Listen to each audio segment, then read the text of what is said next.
Making this record is a special privilege, and I'll do my best in this short space of time to pass along to you a distillation of more than 20 years of research on why some people seem to do so well in life while others do not. This information has changed my life and the lives of thousands of others who have made the same discovery, and I sincerely hope it will have a happy and profitable effect upon yours. I hope that whenever you listen to this record, you will do so with a notebook handy. We seem to forget the spoken word quickly, and only by repeated playings in the home, without distractions, can this information become a permanent part of your way of life. To begin, I would like you to remember this. Successful people are not people without problems. They have, as a rule, just as many problems and largely the same kind as everyone else. The difference is that they learn to solve their problems. Successful living is nothing more than the ability to solve successfully the problems which are as much a part of living as breathing. The degree of our success will be determined by the extent to which we can solve our problems. So now that we've defined the problem, let me make this statement. If you can tell me what you want, I can tell you how to get it. The problem with the great majority of individuals is not with their ability to achieve their goals in life, but rather with the failure to understand two factors vital to successful living. The first is to make the decision as to what it is we want enough to give it most of our attention until it's been achieved, and to clearly define it. And the second is to fully understand that we have the ability to achieve this goal, or we wouldn't want it in the first place. The next vital rule to successful living is to understand that our success is won or lost by our ability to serve others. We are interdependent, and it's just as impossible to succeed without serving others as it would be to live in our modern world without others serving us. Our rewards in life will and must always be in exact proportion to our service. It is the misunderstanding of this single law which, in my mind, is responsible for fully 90% of the frustration and discontent we see around us. In your mind's eye, get a picture of a giant apothecary scale, the kind with the cross arm from which hang two large bowls on chains. One of the bowls is marked rewards, the other service. These bowls will always be in perfect balance. Now, a lot of people don't like this law, if they're even aware of it, but not liking a law does nothing to change it. The basic laws of nature and economics are unchanging. If we're out of step with them, we are, as Thomas Huxley put it, checkmated, without haste, but without remorse. But to those who know and work with the laws, he said, they are paid with the overflowing sort of generosity with which the strong delight in strength. Now, there are two kinds of rewards, or income. One is psychic, the other is real, or tangible, such as money or property. If a person doesn't like his income, all he has to do is take a good long look at his service. The fact that the many individuals in the fields of science, religion, teaching, and so on must measure most of their rewards in the realm of the psychic does nothing to alter the fact that their rewards will be in exact proportion to their service. Look where you will find this law in undeviating operation. Our rewards will always be in exact proportion to our service. Good examples of this are World Book and Childcraft. The fact that your company is the world's largest publisher of reference material is based solely on the fact that its products have found the widest acceptance and have been sold to more individuals and institutions. This is the law, then, that lies as the supporting structure of economics and personal well-being, so fix it in your mind. All attempts to sidestep or in any way avoid this law will result in frustration and failure. So this brings up the question, if what I want is more than I now have, how can I increase my service in order to earn it? Well, whom do we serve? We serve people. So let's take a moment to try to understand people. The more we understand them, the better we can serve them. I think of an adult human being as a grown child, doing his best to play for the first and last time on earth this game called life.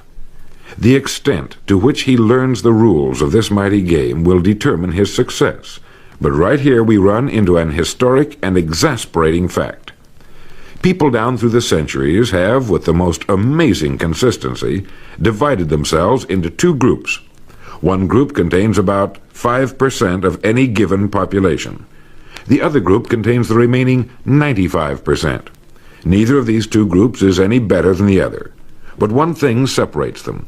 The big group, the one containing about 95% of the people, never seems to get the word, while the smaller group, the 5%, does.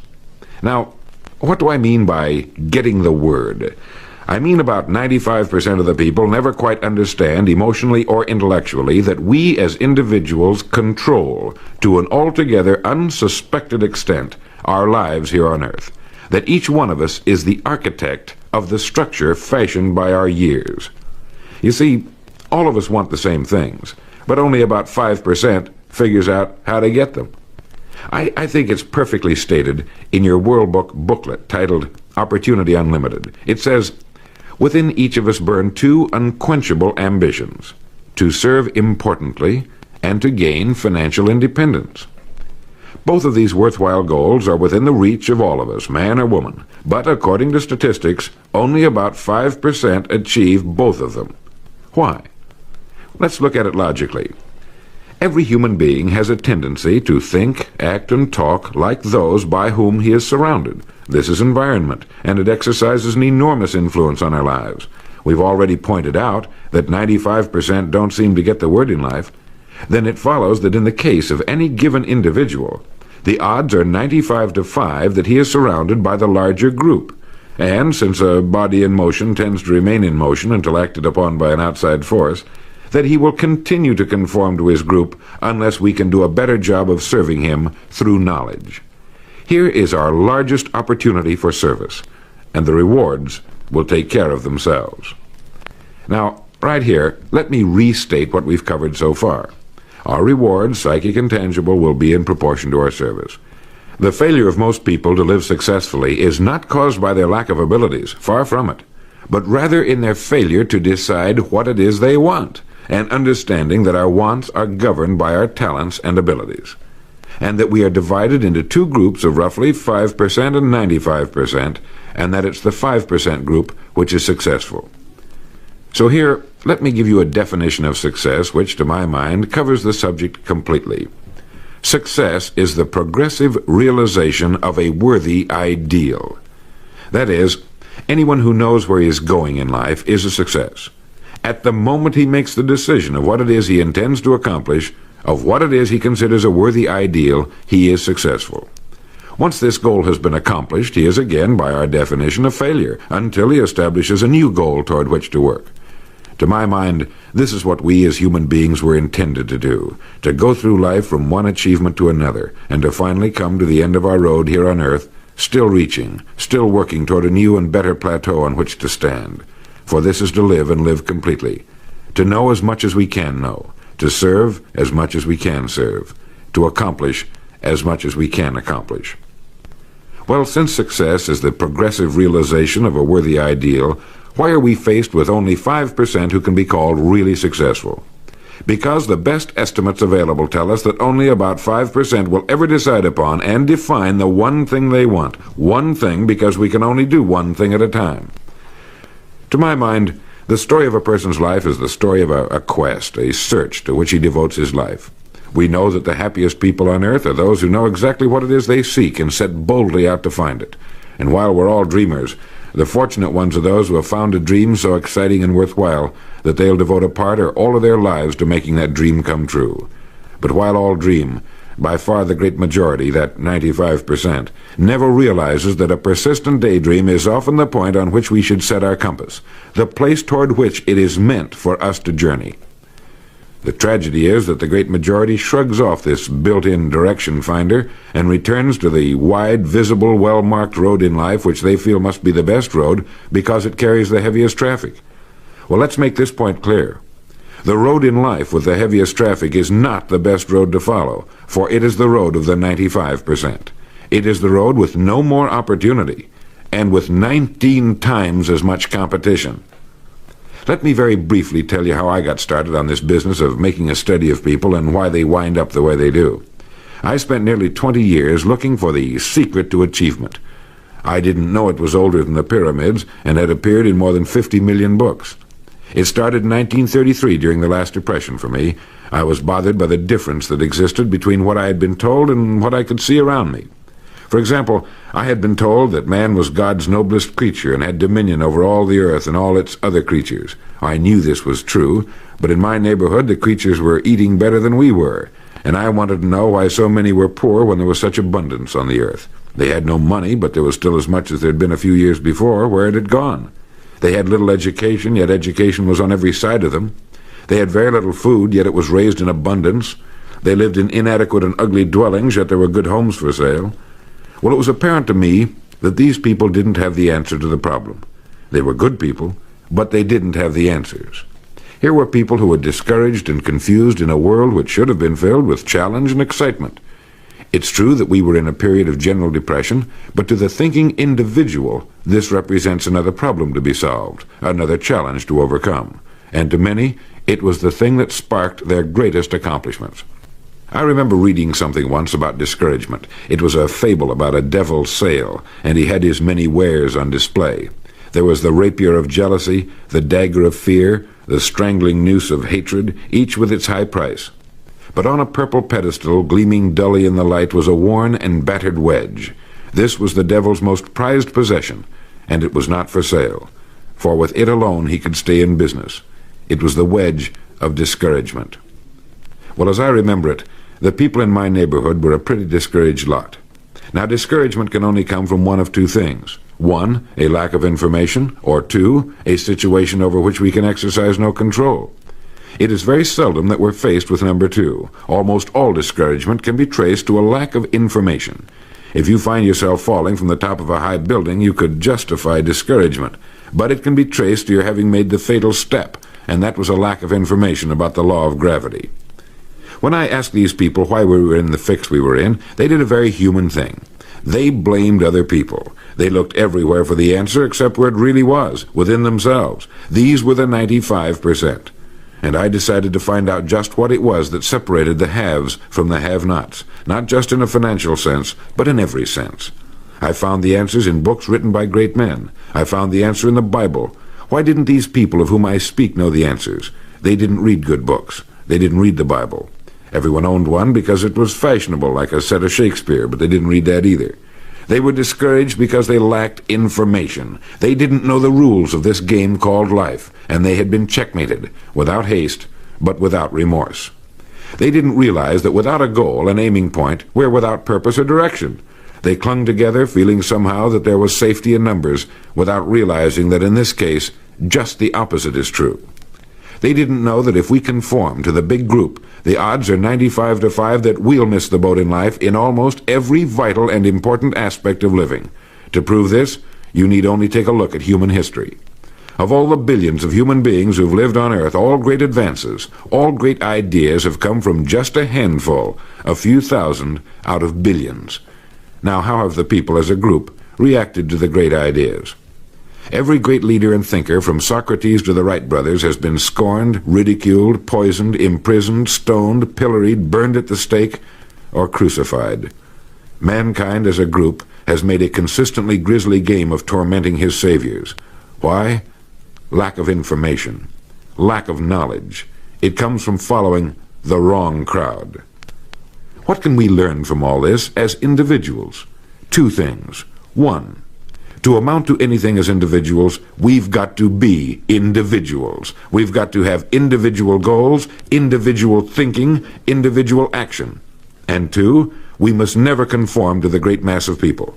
We must love them, help them, for our joy and success will be determined by the extent to which we serve them. But we must never lose our individuality and identity by permitting ourselves to be submerged in this suffocating sea of indirection and purposelessness.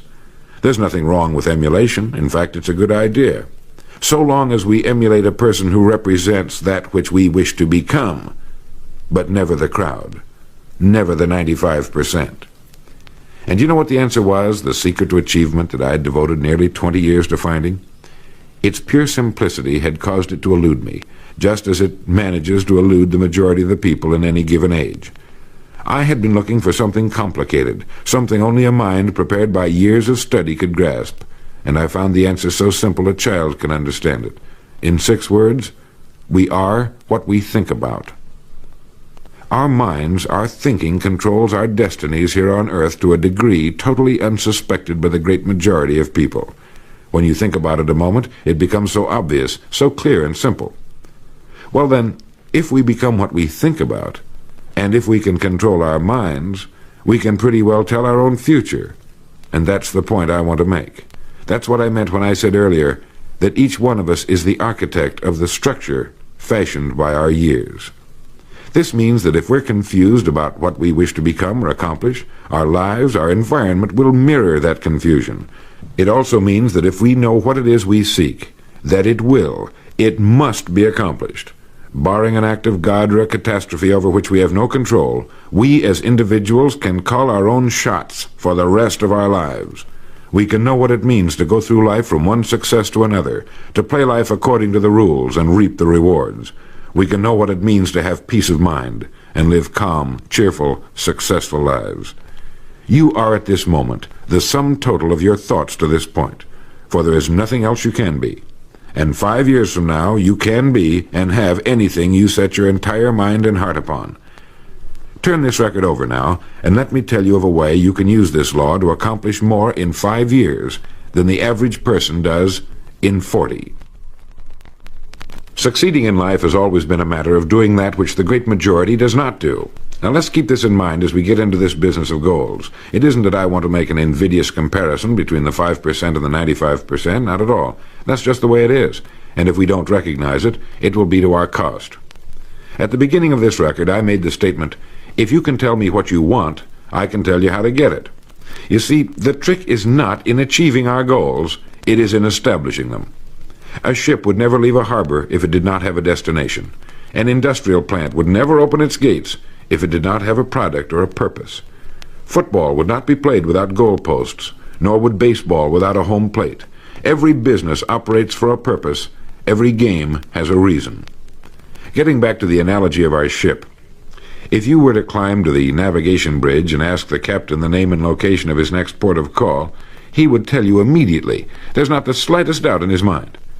Can you tell anyone your destination just as quickly and in one sentence? The captain of the ship knows that he can arrive at only one port at a time. He knows that it's impossible to arrive at two. Do you know that? He also knows that his destination will be invisible for fully 99% of his voyage, but he knows it's there, and that he'll reach it, barring an unforeseen catastrophe, if he will just keep doing certain things a certain way every day. One fine morning his destination will appear on the horizon. He'll sail into port, his voyage successfully completed. When his business has been accomplished, he'll then sail to another predetermined port of call, and this will take him and his ship from one success to another for the rest of both of their lives. By understanding that he can reach only one port at a time, the owner of a ship can, in the short space of a very few years, reach hundreds of ports successfully. There'll be problems, lots of them, but they'll be solved, and the ship will steam its solitary course over the deep oceans of the world, devoting its life to accomplishing its mission and contributing its share to the welfare and economy of the world. Men and women who follow this sensible, obvious, and meaningful way of life will do the same. But the paradox is that most are like ships without rudders. They're subject to the whims of wind and tide, and while they hope they'll one day arrive in a rich and bustling port, you and I know that for every narrow harbor entrance, there's 1,000 miles of treacherous and rocky coastline. The chances of their just drifting into port are 1,000 to 1 against them. These are the unfortunate people who, not knowing the rules, believe that circumstance controls our lives. They believe in luck and superstitions, fate, the breaks. They believe that success comes as the result of who you know, not what you know. And while they cling to their false alibis, life passes them by. For the rules of life are just, and they are checkmated, without haste, but without remorse. Now what about you? Remembering that the definition of success is the progressive realization of a worthy ideal, what's the ideal toward which you are working, now, today, yesterday, and tomorrow? Can you write it in one sentence? Is your goal sharply and clearly defined?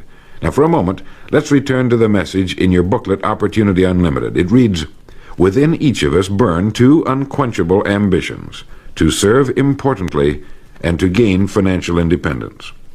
The first of these two desirable goals you've already achieved by being in the World Book Childcraft organization. Now let's take a look at the second ambition, financial independence. I mentioned on the first side of this record that I could tell you how you could be and have anything you set your mind on in 5 years. To better understand this, you must examine one of the most overlooked facts in the world. It is that every job, no matter what it may be, holds somewhere within itself the key to everything we want in life, the key to greatness. But we must look for it, and we must think. Since only about 5% make the grade, we must place ourselves in this percentage group. We can do this by making 2 decisions. The first is to decide once and for all that this is what you're going to do for a living, that this is going to be your career, since its opportunities are unlimited and it's constantly growing with our dynamic economy and our exploding population.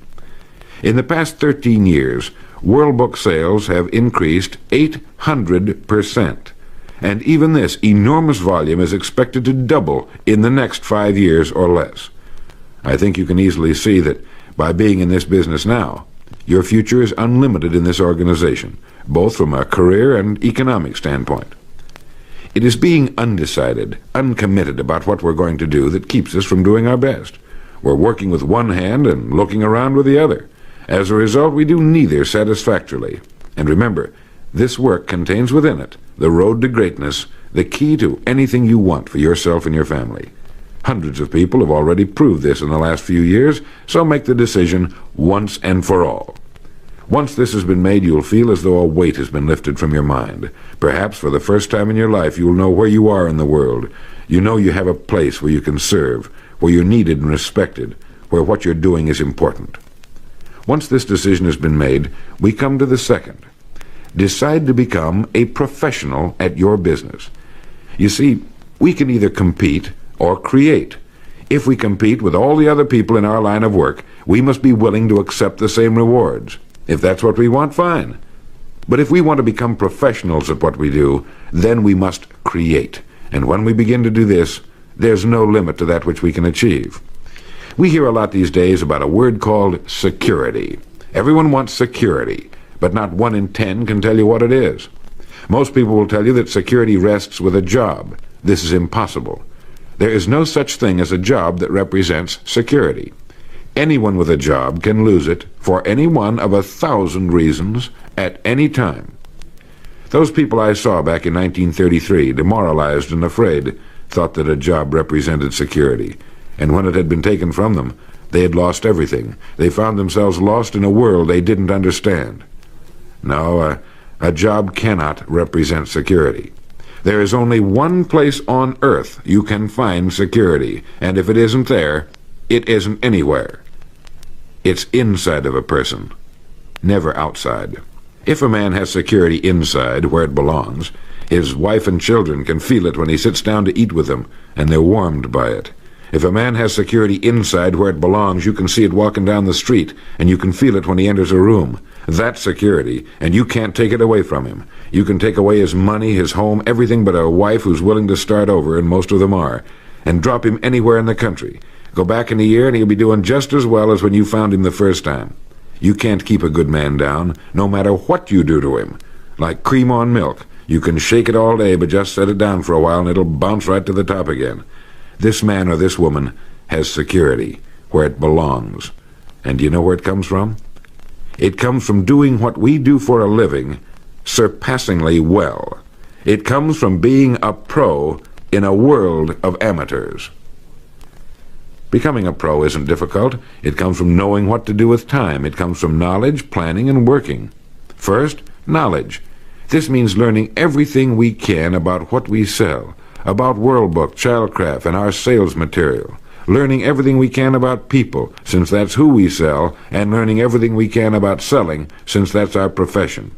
What we sell, who we sell, and how to sell. Those 3 subjects would fill a large library, but we can take things one at a time, and by devoting an hour a day to study, we can become outstanding professionals in 5 years or less. And it's the professionals in this business who can write their own tickets, good times or bad. They can live where they choose, and being professionals, work when they choose. Second, planning. This means writing down the specific goal we're now working toward. It means writing in detail about the first port of call we want to reach, realizing that we can only reach one at a time. It means selecting the income we feel will represent financial independence to us. Once this has been selected, we know exactly what we must do in order to reach it. As soon as our first goal has been reached, we can set a new one. The person who does this is the person people call lucky. Good things just seem to happen to him. The so-called breaks start coming his way. But it's a result of planning and working positively that attracts the good things to us. I can't emphasize too much the importance of describing your goal in detail. If it's a beautiful new home, get the actual plans, or at least an elevation drawing of the home, and carry it with you so that you can look at it regularly. If it's a certain amount of money, write down the specific amount for the coming year to the penny, and then work your plan. Whatever your goal may be, write it down in detail. Then you're like the ship. You're on course, and you'll reach more successful ports in a few years than most men do in a lifetime. And third, working. Working more than the average, if we're going to achieve more than average results, is necessary, of course. But with proper planning and with knowledge, it seems easy. Moreover, to work, we need energy, and energy is inextricably linked to desire. Unless we have a desire to do a certain thing, we find ourselves without the energy. But you will never find desire without energy. Once our goal has been crystallized in our minds and we realize that we become what we think about, our doubts vanish as to whether or not we can achieve our desired ends, and with the picture of our dream in our mind, we have abundant energy. Let me quote from William James' essay on vital reserves. Compared with what we ought to be, we're only half awake. Our fires are damped. Our drafts are checked. We're making use of only a small part of our possible mental and physical resources. Stating the thing broadly, the human individual thus lives usually far within his limits. He possesses powers of various sorts which he habitually fails to use. He energizes below his maximum, and he behaves below his optimum. And then he wrote, "Excitements, ideas, and efforts, in a word, are what carry us over the dam." He goes on in this excellent essay to point out that we have deep reservoirs of abundant energy that we habitually fail to use, and that by pushing past the first false feeling of fatigue, we will find an exhilarating second wind that will take us to our goals. This is why in studying the lives of the world's great men and women, we find they seemed to be indefatigable. Work meant nothing to them, because what they were doing, where they were going, filled their entire worlds. Frequently, people find it difficult to establish a goal toward which to work. Realizing that we cannot be successful without a goal, here's a good way to solve the problem. Get off by yourself, and where you can think without being disturbed. Then write on a sheet of paper a complete description of the person you would like to be, and the things, in being this person, you would have. Once this has been done, start acting the part of the person you wish to become. Carry, as often as you can, a clear mental image of the person you want to be, and begin to be that person. Soon this will become so knit with habit, it will lead you without fail to the goal you seek. You see, when you begin to do this, you're using your greatest power, your mind, and you will become what you think about. Some time ago I was flying west and reading a copy of a television play by the three-time Pulitzer Prize-winning playwright Archibald MacLeish. The play was The Secret of Freedom. Suddenly I read a line that shook me to the soles of my feet, and for a long time I stared out of the window, thoroughly digesting the line I had just read. Here is that line. "The only thing about a man that is a man is his mind. Everything else you can find in a pig or a horse." Think about that line until you know what it means. The only thing that sets us apart as human beings is our divine minds. Everything that means anything to us, our love of our families, our faith, our dreams, our talents and abilities, our religion, everything we know, is connected to us solely through our minds. Our minds represent our hope and our future. Yet, as a rule, it is the last place the average person will turn to for help. Your mind contains riches beyond belief, but you must prospect this rich and largely unexplored continent, and the only way it can be prospected is by systematic study and systematic thinking. Your mind is like a muscle. It will develop only to the extent that you use it, no more. By devoting an hour a day to study, you're building your mind into a powerful and creative servant. If you only do this 5 days a week, it comes to 260 hours a year. That's 1,300 hours in 5 years, or the equivalent of 162 8-hour days devoted to study and research. Believe me, if you'll do this, In 5 years, you'll be one of the most accomplished professionals in your field, and you'll have the world on a string. You will virtually be able to write your own ticket. The average man works 8 hours a day, about 50 weeks a year, for 40 years. That's time enough to become great at anything. The time will pass anyway. We might as well reap the rewards. So now, let's sum up and reduce the whole thing to a workable formula, a set of rules for this game of life that cannot fail to take us to where we wish to go. The first and most important thing to remember is the rule that controls our life. We become literally what we think about. This means that we must establish a worthwhile goal toward which to work, a goal that will occupy our minds most of the time. This goal should be written out or illustrated. We should look at it and restate our purpose every morning, every night, and as many times during the day as we can. We must fully understand, emotionally as well as intellectually, that whatever it is we set our heart upon will become real in our lives. We must also remember the law that lies as the basic foundation for all economics and personal well-being as well. Our rewards will be in exact proportion to our service, and if we want to get into the top 5% of the people, we must often cut ourselves away from the effects of our environment and become individuals with individual goals, individual thinking, individual actions. We must realize that our daily work contains more opportunities than we could develop in a lifetime, and that our job contains within itself the key to greatness, the road to everything we could possibly want in life for ourselves and our families. We must realize, too, that security can be found in one place only, inside of us. If it isn't there, it isn't anywhere. And the only road to security lies in doing what we do for a living, surpassingly well. And lastly, that we must become professionals at what we do, and that becoming a pro involves knowledge, planning, and working. Knowledge of what we sell, who we sell, and selling.